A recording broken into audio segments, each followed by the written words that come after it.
stop avoiding personal growth.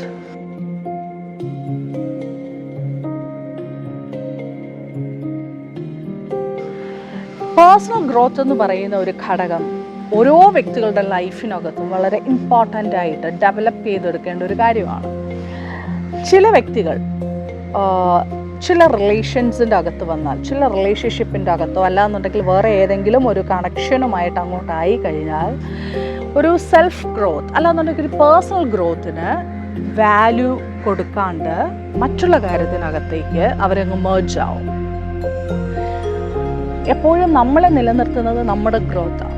Knowledge base ആണെന്നുണ്ടെങ്കിലും, financially ആണെന്നുണ്ടെങ്കിലും, health base ആണെന്നുണ്ടെങ്കിലും, മൈൻഡ് ഹെൽത്തിൻ്റെ കാര്യത്തിലാണെന്നുണ്ടെങ്കിലും നമുക്കൊരു പേഴ്സണൽ ഗ്രോത്ത് വളരെ അത്യാവശ്യമാണ്. നമുക്കുണ്ടാകേണ്ട പേഴ്സണൽ ഗ്രോത്ത് മറ്റൊരു വ്യക്തികളും വന്ന് ഉണ്ടാക്കി തരത്തില്ല. ഇനി പേഴ്സണൽ ഗ്രോത്ത് എന്ന് പറയുമ്പോൾ കുറേ കാശ് ഉണ്ടാക്കുന്നതോ അല്ലാന്നുണ്ടെങ്കിൽ എന്തെങ്കിലും നല്ലൊരു ജോലി മേടിച്ച് ഏതെങ്കിലും നല്ലൊരു പൊസിഷൻ മേടിക്കുന്ന ഇതിൽ മാത്രം ഒതുങ്ങുന്ന ഒരു കാര്യമല്ല. നമ്മുടെ outer and inner area complete നമ്മൾ സെൽഫായിട്ട് നമ്മുടെ അറിവിലാണെന്നുണ്ടെങ്കിലും നമ്മുടെ എല്ലാ മേഖലയിലും ക്ഷമയുടെ കാര്യത്തിൽ നമുക്കൊരു ഗ്രോത്തിൻ്റെ ആവശ്യമാണ്, ലവിൽ നമുക്കൊരു ഗ്രോത്തിൻ്റെ ആവശ്യമാണ്, അതുപോലെ തന്നെ ക്രിയേറ്റിവിറ്റിയിൽ നമുക്കൊരു ഗ്രോത്തിൻ്റെ ആവശ്യമാണ്, പീസ്ഫുൾ മൈൻഡിനകത്ത് നമുക്കൊരു ഗ്രോത്തിൻ്റെ ആവശ്യമാണ്. സോ ഈ ഗ്രോത്തൊക്കെ ഉണ്ടാകുന്നത് അത് നമ്മൾ ശ്രമിക്കണം. ആർക്ക് വേണ്ടി? നമുക്ക് വേണ്ടി.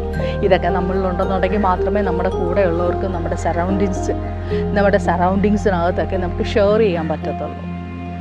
പലപ്പോഴും നമ്മൾ വേറെ ഏതെങ്കിലും ഒരു കാര്യത്തിനകത്ത് വ്യക്തികളുമായിട്ടോ അല്ലാന്നുണ്ടെങ്കിൽ വേറെ ഏതെങ്കിലും ഒരു അറ്റ്മോസ്ഫിയറുമായിട്ടോ നമ്മൾ കണക്റ്റ് ആവുകയാണെന്നുണ്ടെങ്കിൽ നമ്മുടെ പേഴ്സണൽ ഗ്രോത്ത് നമ്മൾ കണ്ടില്ല എന്ന് നടിക്കും.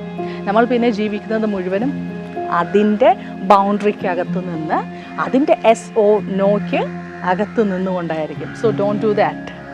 നമ്മുടെ അസറ്റാണ് നമ്മുടെ പേഴ്സണൽ ഗ്രോത്ത്. മെൻ്റൽ സ്ട്രെങ്ത് ഉണ്ടാക്കുക, ഫിസിക്കൽ സ്ട്രെങ്ത് ഉണ്ടാക്കുക, ഒരു ഇൻഡിപെൻഡൻസി ഉണ്ടാക്കിയെടുക്കുക, ഒരു ഹാപ്പിനെസ് സറൗണ്ടിങ്സ് ഉണ്ടാക്കിയെടുക്കുക, ഒരു ഹാപ്പിനെസ് മൈൻഡ് ഉണ്ടാക്കിയെടുക്കുക. ഇതെല്ലാം നമ്മുടെ പേഴ്സണൽ ഗ്രോത്തിൻ്റെ ഭാഗമാണ്. അത് മറ്റൊന്നിൻ്റെ പേരിലും കണ്ടില്ല എന്ന് നടിക്കാനായിട്ട് നിൽക്കരുത്. So please stop avoiding personal growth.